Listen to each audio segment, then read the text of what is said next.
everybody. Thank you for joining us for another episode of the Rising Tide Leadership Podcast. Whether you are listening to this podcast or you are watching us on YouTube, we are so glad you're joining us, and we have a great show in store for you today. So we encourage you to download the show notes and follow along. My name is Amber Jordan, and I am here with Dr. Michael David Morales, aka Mo. How's it going today, Mo?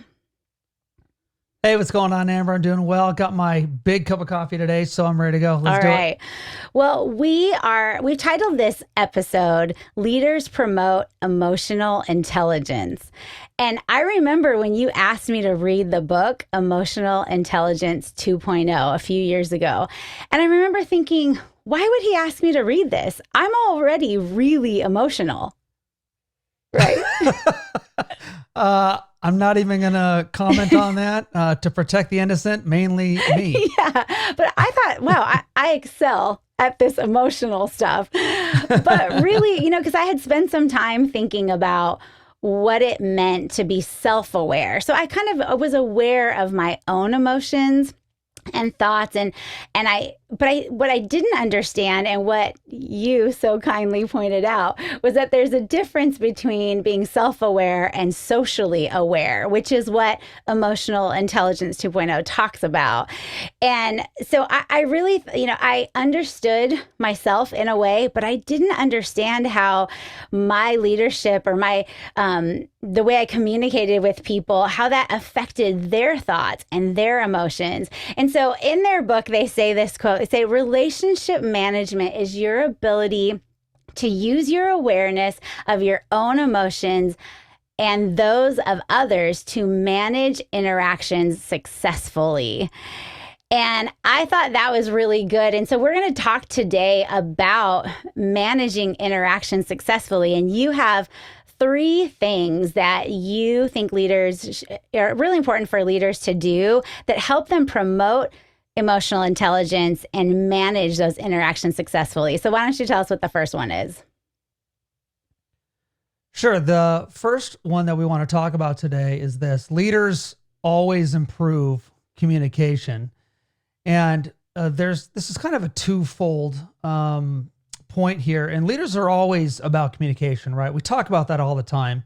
And you want to do a couple things with this. First, you want to improve your own ability to communicate.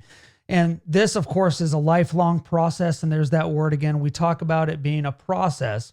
And the second is that you need to help others improve their communication, both with you and then with others in the company. And so that's going to make you a better group collectively, which of course will extend to your clients and the stakeholders around you and pretty much anybody that you come into contact with. Well, I think we all understand that communication is important.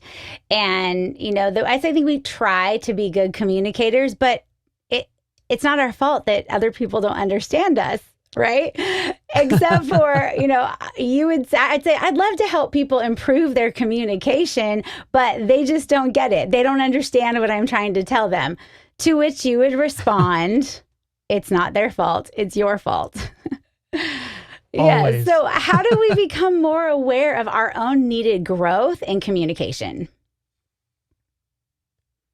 Well, learning how to communicate in business will either catapult your company into the next level of productivity, or it's going to bring it down, and it's going to make life really difficult, not just for you, but for everybody around you and in your business. And it's not going to be fun. And so there's a really good article that's put out by Rider University that I want to kind of go into depth a little bit on this point. And it breaks down communication into 4 different styles.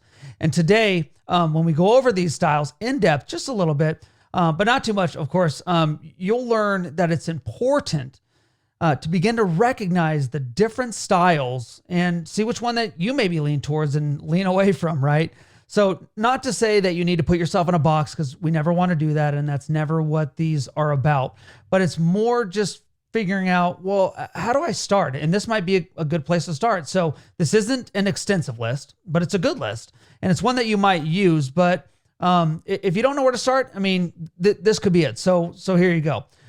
The first of these is there are what's called analytical communicators. And I love analytical communicators because these are the people that focus on statistics and figures. And for these people, it's all about facts, numbers, data. These are the important things. These are the things that are needed for the success of the company in their minds, of course. So if you are really this kind of communicator, what does it mean for the people on your team that don't share your style, right? I mean, what if there's people on your team that aren't analytical communicators? It means that they're very frustrated. Well, they are. And really, analytical communicators in general aren't necessarily the most emotionally grounded people on the team. And I guess that's the nice way to put it, right? Because they're all about logic. But sometimes getting rid of the emotions is exactly what a situation needs, right? Sometimes we need to take ourselves out of the picture frame, is what one of my mentors told me. He said, Mo, sometimes you just need those people that can step outside of the picture frame and kind of see the picture for what it is. And that's tough, but your analytical communicators, they're the ones on your team that are going to be able to do this. So these are the people that can get their messages across pretty good, even if sometimes it comes across maybe cold or displaced even. But remember in a previous episode that we talked about getting results. And these are the people, these analytical communicators, that can get results because they use the numbers. In fact, I use this style sometimes as a swim coach. And pretty much I've taken every assessment known to man, right? And of course, for my clients, I like to use the DISC assessment. And so without getting into all the particulars about this particular assessment, it does touch on the positive and negative personality traits that each person has. And for me, the analytical piece is negative, meaning when I get when things don't go my way or I'm feeling under pressure, I tend to start getting analytical. And so even though I'm not an analytical communicator, I can fall back into the negative piece of it. Now, there's analytical communicators that use it for the positive. I just happen to be on the other side of the spectrum. And so, for instance, when I'm coaching swim, as I mentioned, I'll be on deck. Little things will start to bug me. I'll look at the clocks that the swimmers use to keep their times, and I'll say, that's off. And then I'll make the kids get out and they got to go fix it and they got to make sure it's on perfectly. And they're just like, man, coach he's in a bad mood today because I start nitpicking. Right. And so, those kind of things will bug me. And I can see that, I'm really not that analytical person. But the question is, does it really matter that those clocks are in sync? Well, probably not. But, the point that I'm trying to make here is that, I focus on details in the wrong manner. And so I would say that's not healthy. What I look for is the people on my team who are analytical communicators in the right sense, the ones that use the facts, the numbers. They don't nitpick on the details, but they know the details. They're the ones where I can look to and say, hey, help me out with this. I'm not understanding how this data works. And they're the go-to people. Yeah, so I would imagine that somebody who's really good at the analytical communicating, they actually probably use the numbers and the data and information to inspire people. Whereas, maybe like you, if you're not telling a story or saying things that are helping inspire people, if you have to result to the numbers, then it might be a sign like inspiration has been lost. And that's really what it is. I mean, for those analytical people, they are driven by that data. Where somebody like me, I fall back on it because I don't know what else to do sometimes. And so that's a really good point. So that's the first kind of communicator. The second category consists of the intuitive communicator. And these are the communicators who were pretty much on the opposite end of the spectrum of the previous group. They figure out what the goal is for a specific project, for instance, and then they focus on the bigger picture. These are the people that are always the most helpful on the team when it comes to not getting caught up in the little details. Things don't bother them. They just figure, we're going to roll through that and we're going to make it happen in spite of some of this stuff that doesn't seem to be on our side. And so they know that the team is going to be able to achieve something just based on being intuitive about a situation, knowing, well, we've been through this before and we can do it again. And so they just continue to keep their nose to the grindstone and then they work.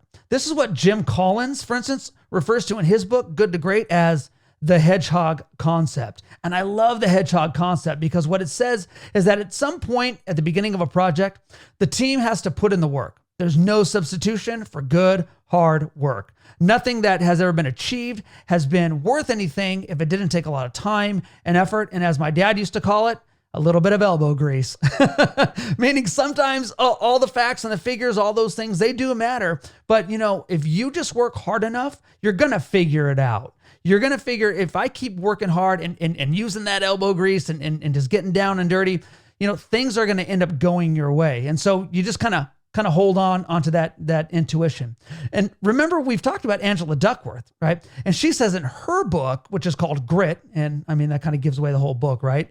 In Grit, it says that there is no substitution for perseverance. And so the question is, are you willing to do the things that others won't do when it's not fun anymore? I mean, everybody gets excited at the beginning of a project, right? But how long does it stay that way? This is where intuitive communicators can be helpful on your team. They're the ones that can see things before they happen. And usually they're the ones that get the most excited on your team. And so if they are there, you want to use them on your team to help keep things fresh and change things, because it gets monotonous, doesn't it? I mean, hard work is not always fun, and nobody wants to put in the work sometimes. And sometimes we get to the point where like, man, none of us want to put the work in anymore. That's where your intuitive people and the people that know, we can just hold on to this. They're going to be helpful in that. But of course, there are some negative pieces to the intuitive communicators. And mainly sometimes they just leave the details out because these people are so goal-oriented that they're willing to do whatever it takes to get the job done and make decisions and changes on the fly. And so as you can imagine, these people probably leave some people out of the loop and then end up frustrating people, because then others are like, well, what's going on here? Well, why do you think that is? Why do you think they tend to leave people out? Yeah, intuitive communicators don't like when others move too slowly, because they're intuitive. They're already thinking ahead of the game. And so they have an opinion that they think is right. And so it can be problematic because it can alienate other people. They just don't let them into the process sometimes. So it's not that they dislike the process. It's just that their process is just changing so much. Sometimes they don't communicate it well. So if you're out there listening and you are an intuitive communicator, always make sure that other people know what's going on. And it's not just you that knows, because that's going to make you frustrated, and then it's going to make your people frustrated. And so you can do yourself a favor and bring people along so you don't have to go back and kind of tell them what's going on. If you don't do this, you're going to be frustrated, and you could have all the intuition in the world, but when it comes down to it, you're going to be stopped because you're going to end up looking back and say, well, I'm alone here. Yeah, that makes a lot of sense. So what is the third type of communicator? The third category we have today is the functional communicator. And these are the people that love processes. They're the ones that like the step-by-step, let's reach the final product in the right way kind of people. And when I say the right way, I put that in quotes, quote, the right way, close quote. So they have a way. These are the people that love whiteboards. That's me. They're the one. That is me. Whiteboards, charts, diagrams, all of it. And for our listeners out there, I mean, Amber's not joking. I mean, she's got a whiteboard for everything. She's got diagrams and all this kind of stuff and charts. And sometimes it just makes my eyes roll back in my head, and I'm thinking, oh my gosh, I'm going to get lost in here. But these people, sometimes they'll throw a bunch of information up on charts and graphs, and then they'll figure out a step-by-step process to the project, which is very helpful, because if you don't have a story to tell, sometimes you can get lost. But sometimes, they do end up overlooking the little details because they got so many big things, so many big rocks in the hopper, that a lot of the little pebbles end up kind of, falling through and slipping through the cracks. But these people are action oriented. They love implementing new ideas. They love turning them into reality, and they do it at a very, very quick pace. The downside for the functional communicators, and for our listeners, Amber has already dimed herself out as being a functional communicator. I mean, these people can sometimes believe that, if this way is the right way, then it's the only way, and it's my way or the highway, right? And so, of course, as leader, I see just laughing, right? I mean, we chuckle at the truth a little bit, right? So, but the thing is when we alienate others, it ends up kind of, again, leaving us alone. And we don't want to be alone, because leadership is all about people, right? So functional communicators don't see themselves in this way, right? They're just thinking, I've got all the graphs, I got the charts, and just follow me, let's go. But sometimes they're not good at showing why people need to follow them. And so if you're a functional communicator, think about, how can I communicate to my team why they should be following my great charts and diagrams and so forth.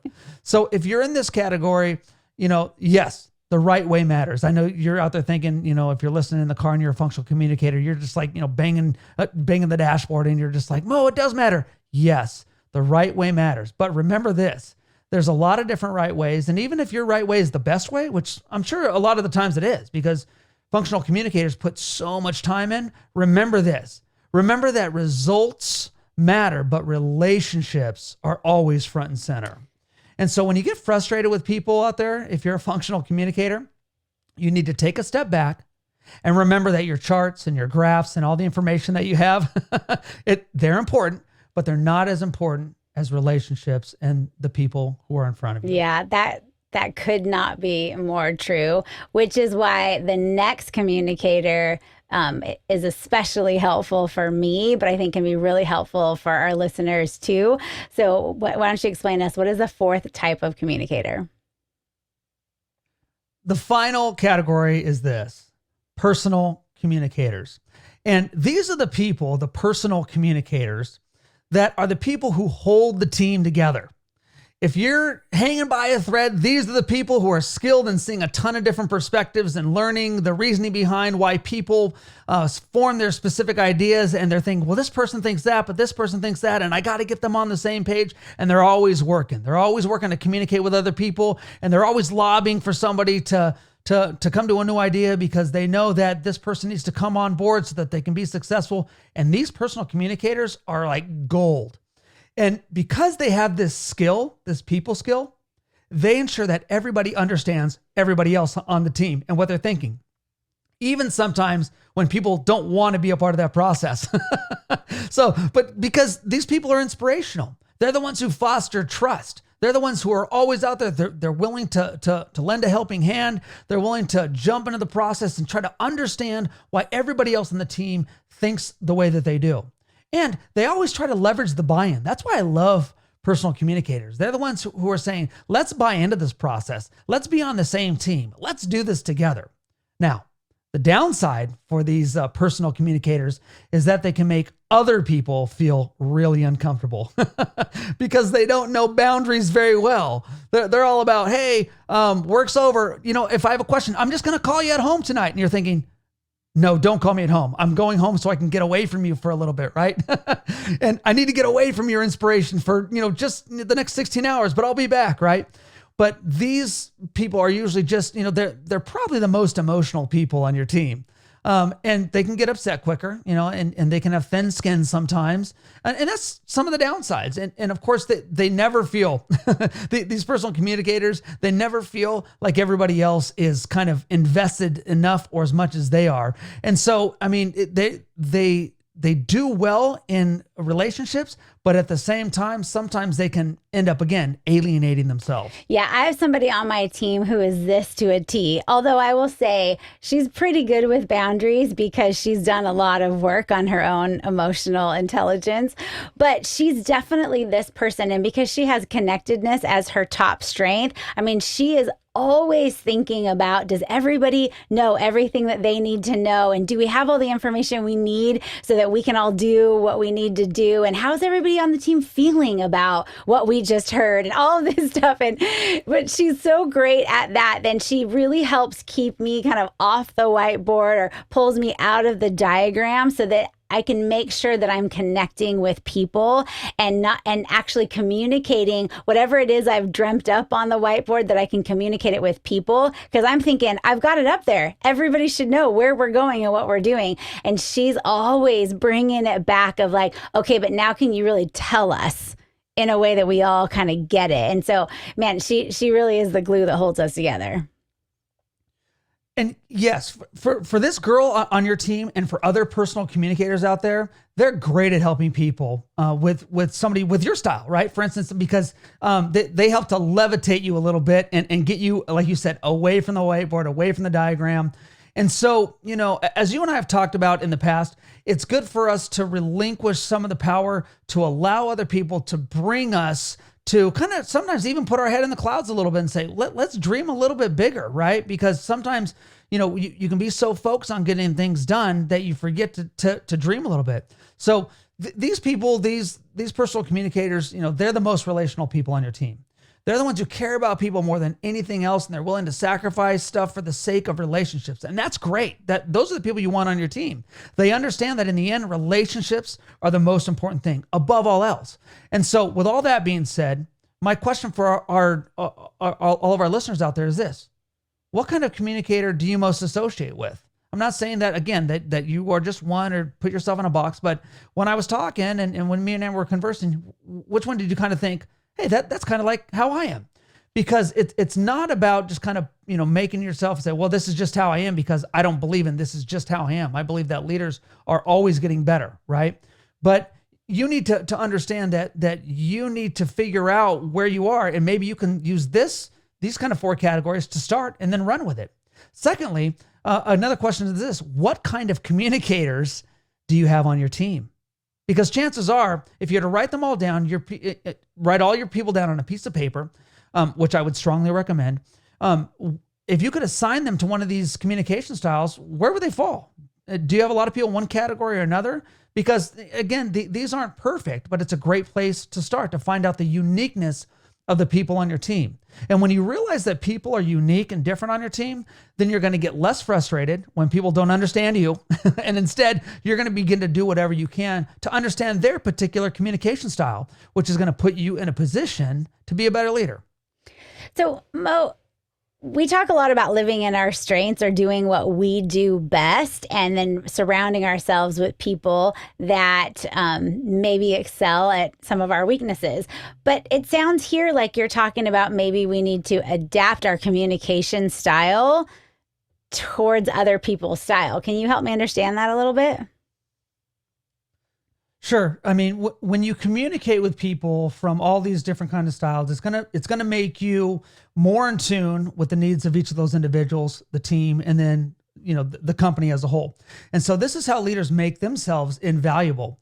And so if you're willing to be flexible and meet people where they're at, then it's going to make you a better leader. And what I mean by invaluable is this: when you're flexible as a leader, you're going to be able to keep moving forward. And that's exactly what leaders do. They keep the team moving forward.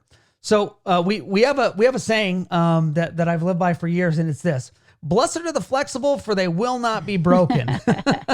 So think of it this way: you need to be like a palm tree, right? So the reason palm trees can withstand hurricanes and all these different things that come along is because their roots are so deep that they'll bend and they'll bend and they'll bend. And you watch them on TV and you're like, that thing's totally going to break, but they never do, because they have been able to stand the test of time because their roots are deep. And that's what leaders are doing.